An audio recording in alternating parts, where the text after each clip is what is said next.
It's a pleasure to be here in front of all of you today, and thank you everyone for coming out. Once again, thank you to all of the event sponsors. This event is an awesome event and a great opportunity to network and learn about the inner workings of social media and what the latest trends are.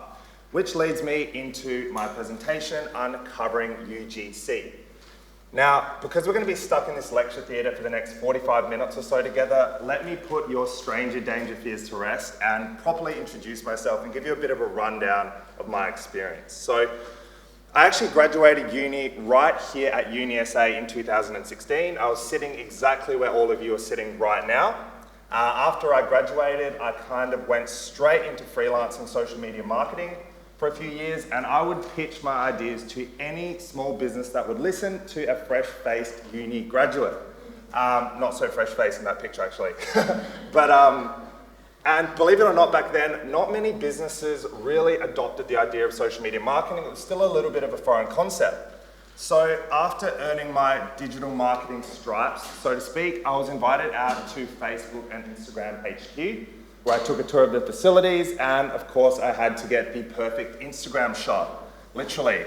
And then returning from that trip, I felt really inspired by the way that the social media marketing industry was moving, which is when I co-founded Filtrd Creative Agency with one of my best friends who's in the room right now, and we haven't looked back since.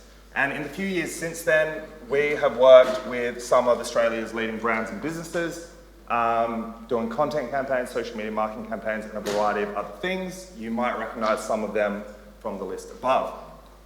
So they always say that when you start a presentation, you should break the ice with your audience and start with a joke. Now, I can hear the sighs already. So when preparing for this presentation, I thought, what joke could I possibly tell a group of smart marketers and business owners? And I really pondered about this for a while. And like any rational marketer would do, I thought, I'm going to split test them on Facebook. Now, the issue is I didn't run any paid traffic to the post, so nobody saw it. Okay, got some laughs, that's a good start. That wasn't actually the joke, though. That's the state of reality that we live in as social media marketers. So, anyway, I digress. The joke, because I know you're all dying to hear it. Why do marketers love driving in peak hour? Because we love the traffic. And everyone laughs, that's a good one. All right, so anyway, let's dive in. So what can you expect from this presentation? Well, this presentation is titled Uncovering UGC, how you can expand your reach and awareness, generate leads and sales, all while celebrating the most important element of your brand, and that is your customers. And if you stick with me throughout this presentation, and if you're taking notes, here's what you can expect to learn. So I'm going to be covering what UGC is and the reason for its meteoric rise in popularity over the past few years. Also, the current state of social media marketing and e-consumer mindset. The best case industry standard UGC examples, so we're going to be running through a few of those, as well as why it's important to consider UGC for your brand or business. And I'll also run through the anatomy of a high-performing UGC campaign, which is my collaboration with Canva. Plus, if you stick with me right to the end, I promise I have a secret surprise for you, and it's worth hanging around for. It's not a 7-page ebook that you have to put in all of your details in your firstborn child. So, the state of social media marketing. Let's take a macro view at this before we dive into what UGC is. Now more than ever, there are more brands, businesses, and consumers online all fighting to cut through the noise, which means it can be hard for your brand or business's message to really cut through. Now, I like to liken it like this Where's Wally picture, because if anyone can find Wally, I'll give you my bottle of wine. It's hard to cut through, in short. And as digital marketers, it's really our job to stay on top of the latest trends, as Damien mentioned, and we really need to stay on top of these trends and know what converts so that we can apply them to our campaigns or our clients' campaigns. So I like to refer to the digital marketing mantra as digital marketers live or die by the swipe. And that's pretty grim, but it's the truth. So now one trend that has grown in tremendous popularity is the topic of this whole presentation, and that is UGC. And the reason for this is because of the rise of video platforms and these things in your pocket, these advances in smartphone technology. So Throughout this presentation, I'm going to be asking you all for a small favor. And that is, I'm not going to be calling anybody up on stage to be hypnotized or anything like that. All I need is if I ask you a question and this applies to you or you can relate, just simply raise your hand. So, let's give this a test run now. Who has heard of UGC before? Raise your hand. Awesome. Who has actually implemented UGC in a campaign before? Raise your hand. Cool. All right, test run successful. So, what the heck is UGC? Well, for those of you that didn't raise your hand, don't worry, because by the end of this, you're going to be a UGC pro regardless. So, UGC is any form of content that's created by users and consumers about a brand or a product. So, what this means is it's not created by a brand, paid for by a brand, and it definitely doesn't look like a branded piece of content.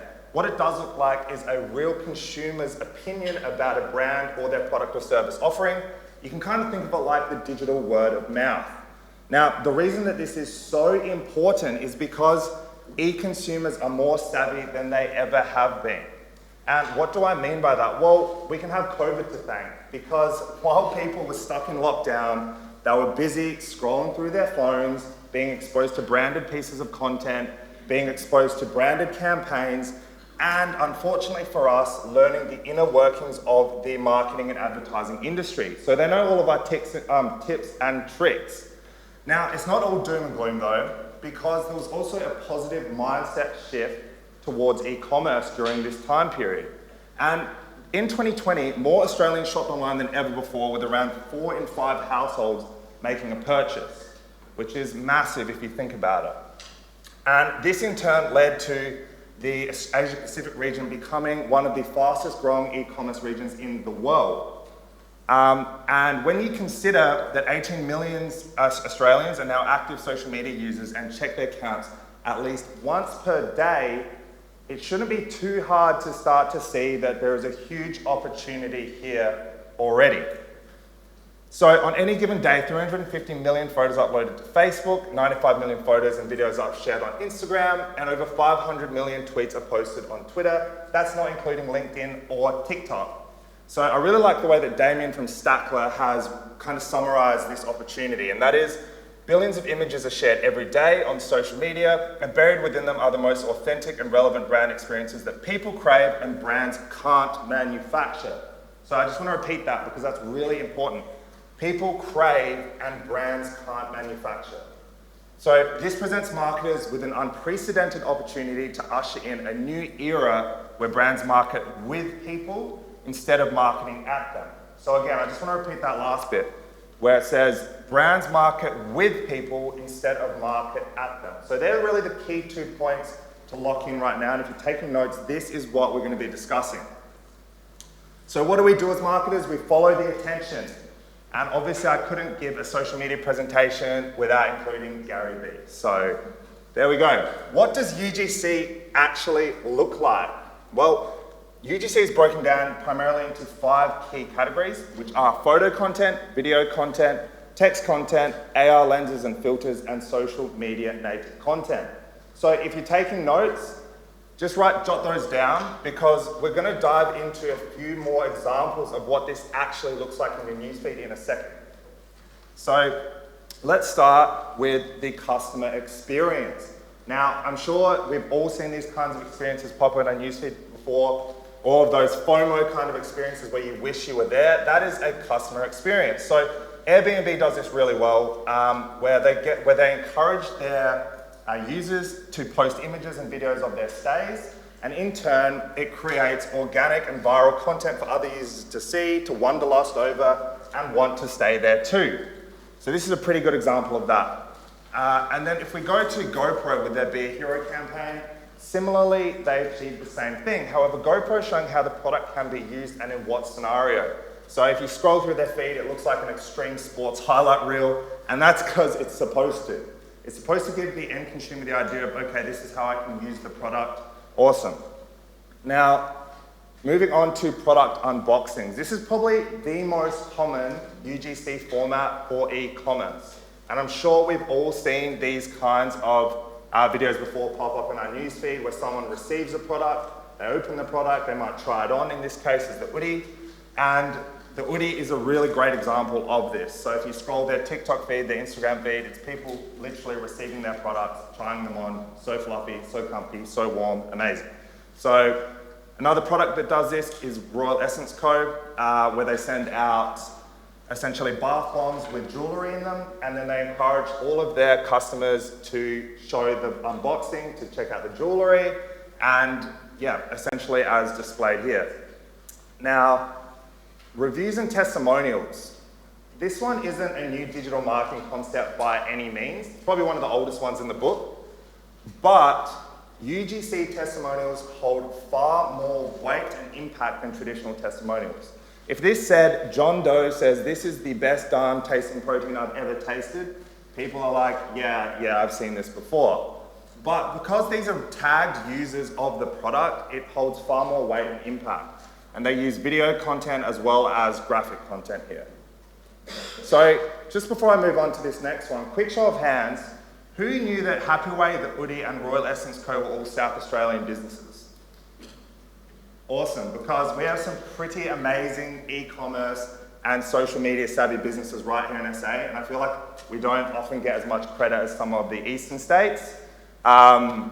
So that's awesome to know that people understand that. Now, this is probably, in my opinion, the most powerful form of UGC. And if some of you sitting out there right now are a brand or business, I would think about how you can really encourage people to do this. And this is hashtag challenges.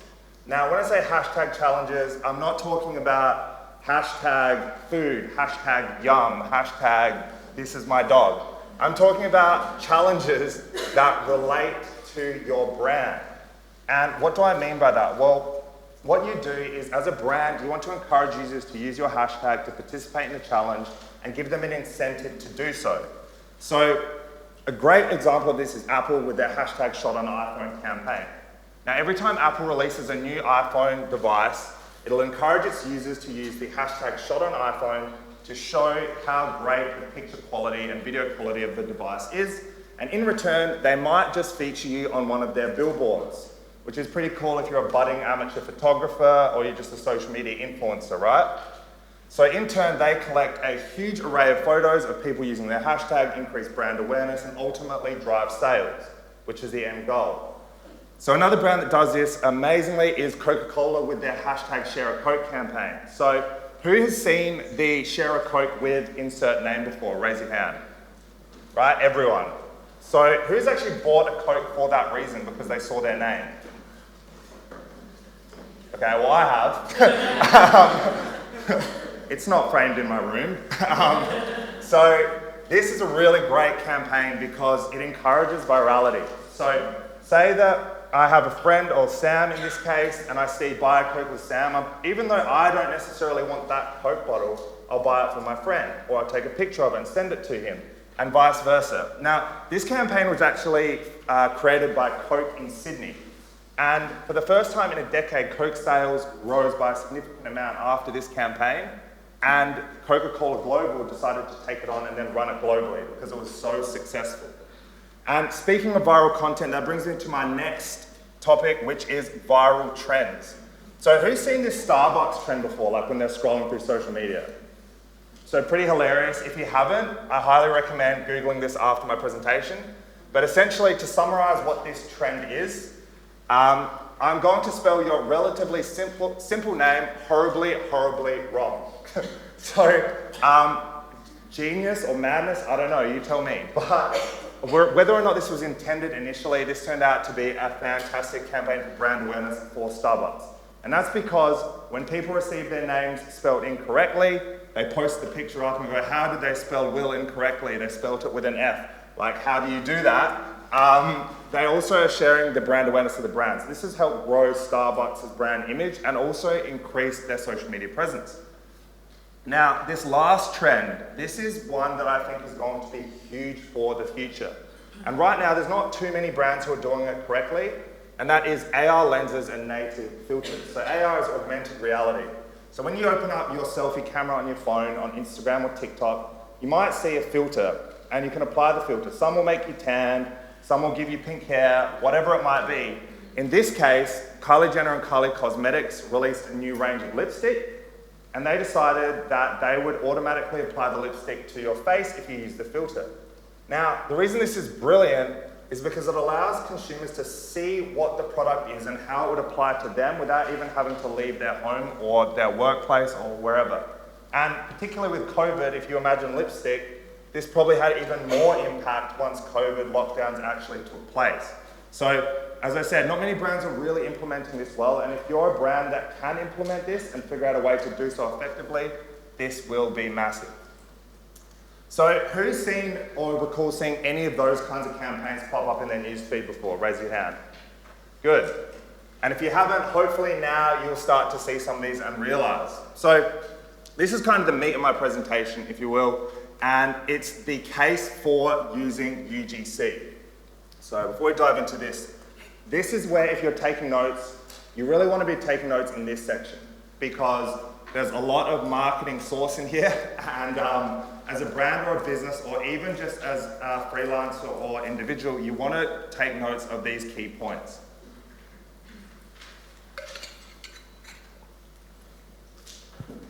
All right, so why should you even care about UGC? Well, I'm going to give you 5 key reasons why you should at the very least consider implementing it into your future digital marketing strategies. So key number 1 is that it builds trust and credibility. So unfortunately for us, marketers and advertisers are seen as inherently untrustworthy. And look, that's not our fault. We're tasked with positioning products in their best possible light.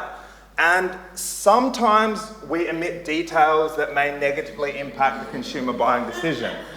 So we've all seen this Instagram versus reality post before, right? And okay, look, so we may exaggerate a little from time to time, but the issue is that 76% of consumers think that ads are very exaggerated or somewhat exaggerated, and in this case, I would say extremely exaggerated. Now, when asked in a recent survey which industries consumers thought practiced integrity, they ranked them.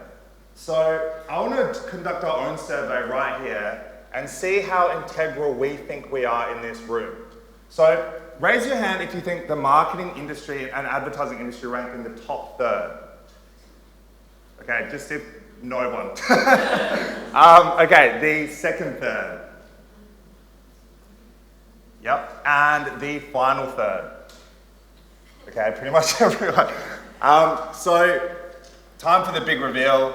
The marketing and advertising industry in the minds of consumers ranked dead last.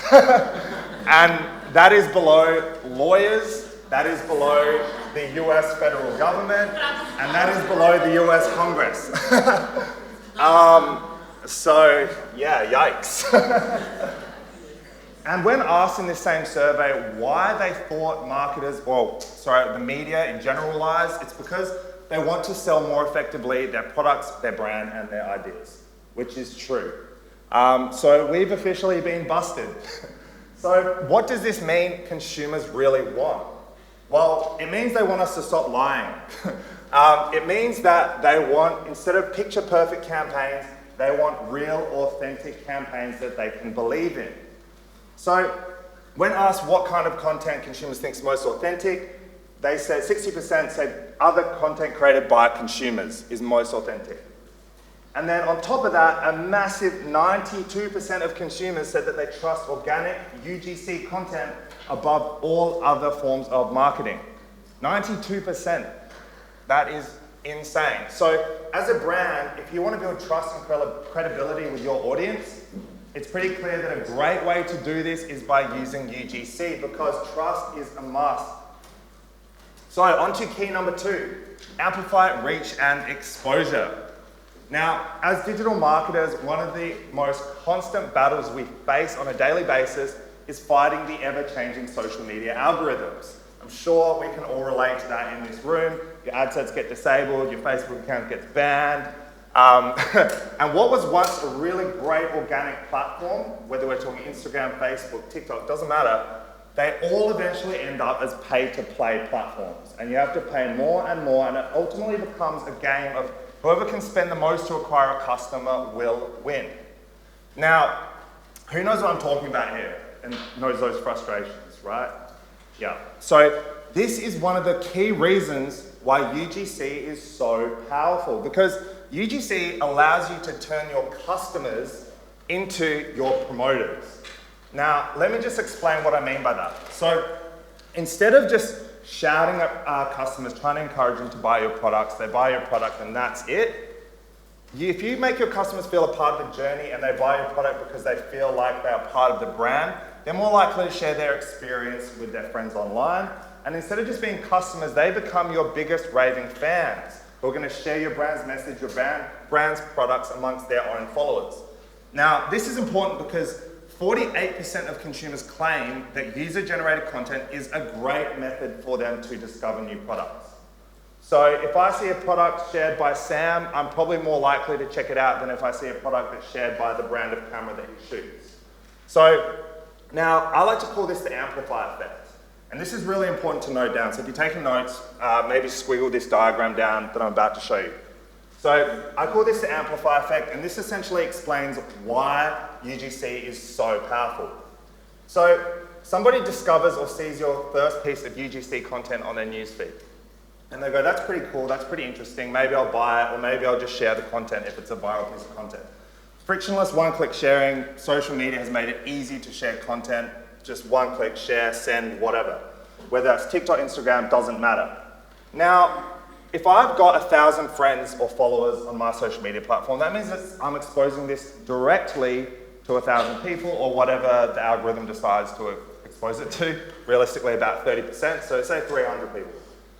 And then let's just say some of my friends, because they're my friends, we share similar interests by definition, they're interested in the product that I have shared. So they might go check it out, maybe they might even make a purchase, or maybe they'll share that content to their friends. And then the process repeats itself to their friends, and then their friends' friends, and then their friends' friends. And you can see, if you repeat this over 1,000 customers, this builds momentum very, very quickly. And you know the best part? You haven't paid for any of this resharing, hence why it's called the Amplify Effect. It should be called the Organic Amplify Effect, actually. Because you haven't paid $1 for this apart from acquiring that initial customer, maybe. So, for this reason, if UGC is great for brands who want mass exposure, mass reach, or are trying to tap into a new audience. Now, key number 3 is it enhances user engagement. So now that we know that UGC is more credible, more trustworthy than traditional forms of advertising and marketing, it shouldn't come as any surprise that people choose to engage with it comparatively. And as you can see here, UGC attracts far more engagement than typical forms of content. In fact, it increases engagement by up to 6.9% compared to other engagement. And this is because people can relate to the content being posted. It doesn't look like a professionally polished piece of content that may look cool and it may catch their attention, but they can't relate to it. And again, this is why brands now are using the body positivity images as well, because people can relate to that. Whereas I can't relate to David Beckham, unfortunately. And the same way that most people can't relate to other people who are, superstar models. That's a great example, but I can't relate to that. So because it feels authentic and because it feels relatable, people are more likely to engage with it. So this is important because what it allows you to do is prioritize your content with the social media algorithms. More engagement, more likes, more sharing means the social media algorithms are going to prioritize your content above everybody else's, helping you to cut through the noise and float to the top above the sea of memes and cat pictures. So, nothing wrong with cat pictures. It also allows you to form deeper connections with your customers, which is really, really important. Because brands that feel like their customers are involved in the process are seen as brands that care about their customers versus brands that are always shouting at their customers, trying to push their message down their throat. And this is important because 51% of consumers say that they'd be more likely to continue engaging with and or purchasing from a brand if it shared their photo or video across their social media platforms. So it's not asking too much, it's just saying if you reshare my content, I feel appreciated, and therefore I'm probably likely to buy from you. That makes sense, right? So for this reason, it's important for brands to take the time to form deeper connections with their customers. And how do you do that? Well, it's pretty easy. you just encourage participation. Make them feel like they're a part of the process. So let me give you an example of how that would look. Oak recently ran a Vote for My Flavour campaign. And let's say that I was looking at this campaign and I'm like, man, I love bananas, so I'm gonna vote for the banoffee chop top flavour. Put my vote in, maybe I'll share it to social media, tell everyone I've voted, and you should vote too. And then this flavour becomes released. I see it in the store and I was like, that's right, I remember voting on this. I feel like I've taken part in creating this product. I feel like I've participated. I'm probably gonna buy it, at least. I'm gonna buy it once to try it.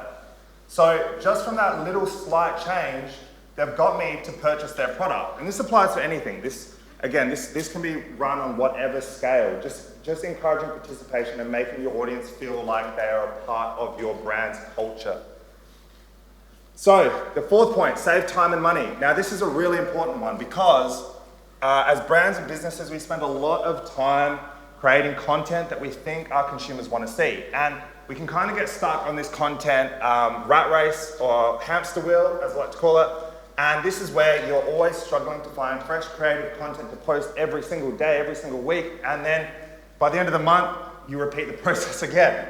So who knows what I'm talking about with this? Who's been here before? Because I definitely have. Yeah, so this is why UGC is so powerful as well. Because thanks to the smartphones in your pocket, everyday consumers have now become the world's greatest content creators. Sorry, Sam. And they have the ability to take great content for use in your campaigns. So it's actually crazy to think about the fact that right now, there are probably people out there taking photos of brands, capturing videos of brands, unboxings, all this kind of stuff, spreading the brand's products, their services, and their messaging without being asked or paid to do so. If you think about that. How many people have seen on their Instagram feed, someone will walk into a gym and they'll be filming it, or maybe that's just me, or someone will receive a product and they'll go, cool, I just got my new Mac, open this up, oh, check out the box, this. Did you get paid by Mac to do that? Absolutely not. But you do it anyway, right? So everyday consumers have now become the world's greatest content creators. And as a brand, you need to understand this because this is hugely powerful for this reason. It creates a never-ending content loop. So if you invest your marketing time and resources into a UGC-rich platform like TikTok or Instagram, you will have a plethora of content to choose from. And what that means, let me explain this diagram. So at the very top here, we've got a lady who bought a pair of sunglasses. And she then posted on social media. The brand then uses that as an ad, someone else buys it, and the process repeats itself. And this happens time and time again. Now this means you have a never-ending content loop to use at your disposal, which saves time, money, resources, and brainstorming capacity. So, on to the final point here, and this is boost sales and conversions, which is AKA the holy grail of digital marketing and business.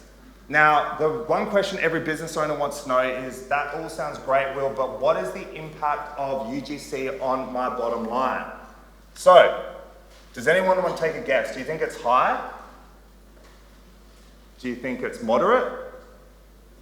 Or do you think it doesn't have much impact at all? High?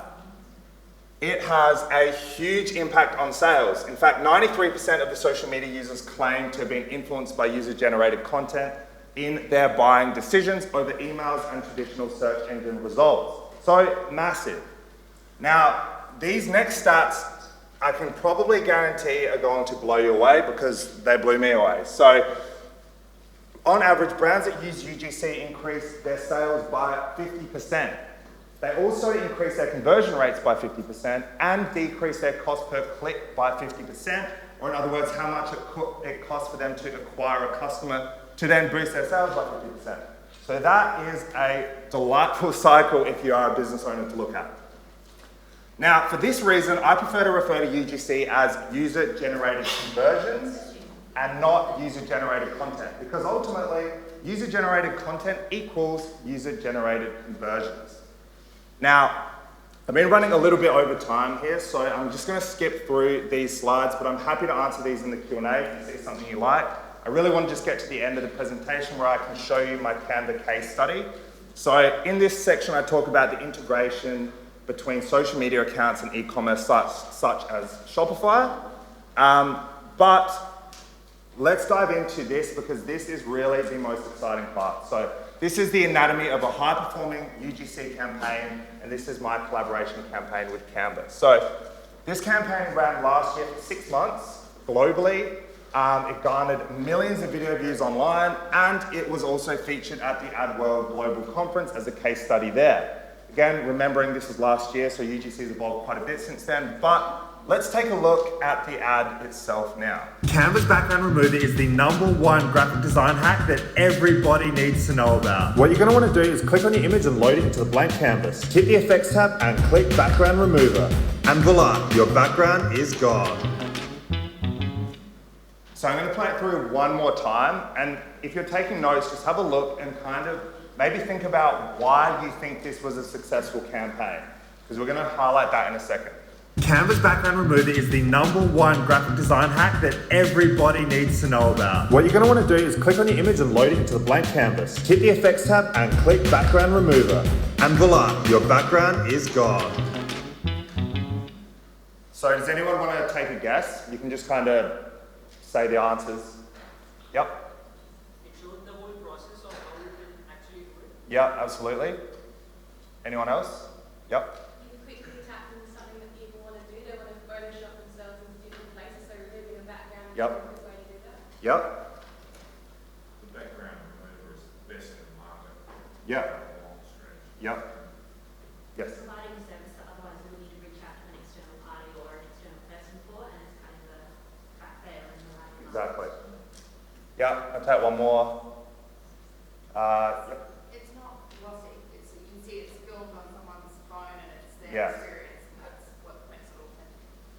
Perfect. So all of those answers were spot on, and essentially because this ad ticks all of the UGC boxes that we've discussed through this presentation. It was filmed in an organic selfie format on this iPhone, exactly like this. And we've got expensive camera equipment in our office, so I could have used that, but I used my iPhone so that it would feel authentic, natural, and not forced in the newsfeed. On top of that, it was a tutorial style, educational style of video, which is actually the #1 trending category on TikTok, because people love to learn new things. They love to learn that they can do things better. So again, this teaching them how to Photoshop and not having to use Photoshop, just this one-click button at the time. And also it was engaging and bite-sized information, and it was structured purposely like this to keep people engaged throughout, which leads me to the segue of the campaign structure. So I'm just going to quickly run through these ones. So first we start off with the hook. And again, if you're making notes at the end, I'll summarize this and you can have your very own UGC template to go and apply yourself. So we start off with the hook, which is the first few seconds of the ad. And the purpose of this is to stop the scroll. Now, stop the scroll is exactly what it sounds like. If you're scrolling on social media, you only have a split second to stop somebody from scrolling and view your content. So this is the most important part of the ad. Now, this in here I say Canva's background remover is the #1 graphic design hack everybody needs to know about. At the time, this was a new feature. So when people hear that, they're like, wait, what? What did he say? Hold on, I want to know what this design hack is. And it encourages them to watch the rest of the video because it creates curiosity. So I've stopped them scrolling, I've got curiosity, I've got them engaged.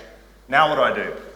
I tell them the features and benefits involved with this product. So I not only show them how it works, I show them what benefit it provides, and I do this visually and also with audio. Again, it's cut really quickly so people can see each of the steps and how easy it is to do. That's on purpose. So the third and final point is the call to action, or CTA, and this is at the very, very end of the video. If you notice, the Canva branding wasn't really highlighted throughout the video, only really at the end. And the purpose of this is, as we said throughout this presentation, we don't want it to look like branded content. If a logo, one of the biggest mistakes I see brands make is they'll pop their logo up, bang, straight away. And if I'm going to be honest with you, consumers don't give anything about your logo. They don't care. They want to know what benefit it will provide them. So save your logo till the end, because if the consumers watch the whole way through, they're sold on your product and service and they know they need this, then they see your logo, that is the appropriate place to place it. And at this call to action, they've said, try Canva Pro for free for 30 days, swipe up to get it. So, this is the campaign structure of a UGC format. And if you're taking notes, just jot that one down or take a photo. And if you're looking at this and thinking, hold on, Will, this looks overly simplistic. Like, I'm used to creating all these crazy complex videos. The reason that looks overly simplistic is because it's supposed to be. Because UGC is not a complicated video, it's straight to the point. It tells consumers what benefits they can have if they purchase whatever product. It shows them how to use it, and it delivers your message succinctly and in an engaging way. So this is why it looks so simple, because it honestly is. But as we all know as marketers, simple is often more difficult than complex. Now wrap your head around that one, but it's true. So this brings me to the end of my presentation, and hopefully you've all enjoyed the points I've put forward so far. And if I've done my job correctly, I've convinced you somewhat that UGC is a powerful marketing tool to use in your future digital marketing strategies. Now, I did say that I had a secret surprise for you waiting at the very end. So if you all look under your seats right now, you will find a small pop socket.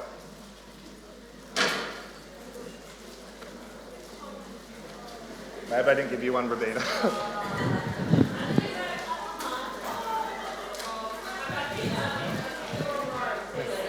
Thank you.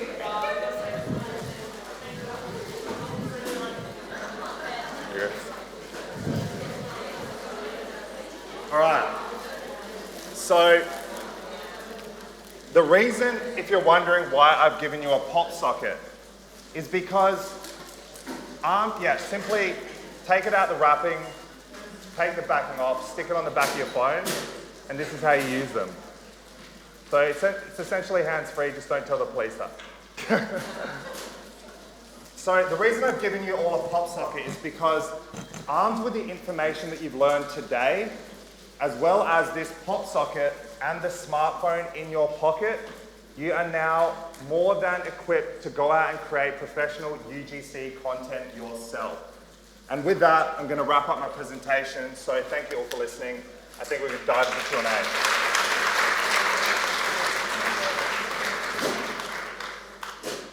Okay, so we did start a couple minutes late. I was hoping to make up the time, but I'm willing to take one question for Will, but you can always catch him in the breaks. You're around all day today? Yeah. Yep, so you can catch him in the morning tea break and also the lunch break. So, does anyone have a question for Will? Okay. All right, we've got one here. Rachel, just wait, sorry, Isabel, can you just wait for the mic? Rachel, bring it over. Don't worry, we're sanitising the microphone before we hand it on to the next person.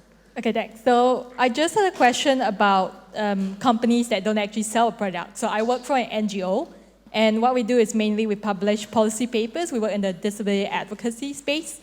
We've always had trouble getting UGC, so I was wondering if you had any tips on how we could try to get UGCs. Sure. So when you say get UGC, do you mean be creative or actually to get people to create it for you? To get people to create it for you, because mainly we've been creating stuff on our own, and when we put a call out, we don't get anything at all. Sure. So what was the cause? So it's for disability advocacy, and it's policy papers on different topics. So say like employment, education, that sort of stuff. Sure. So I think in your case, probably one of the easiest ways to first collect UGC is to try and find, I think in one of the slides, you want to try and find micro-influencers within the space, or people, again, with NGOs, you want to find people who are supporting the project at whatever level it may be, and try to get them to create it, because as I said, even if you create UGC as your brand, so yourself, it's not going to be as impactful if you've got other people creating UGC for you about your product or service. And very much in the same way that influence marketing works, you would kind of take that approach, would be my recommendation. And again, whether this is, some people might be on a paid basis, or the others might be on just a contra campaign basis. And again, as an NGO, I know that's difficult because you have to allocate budget.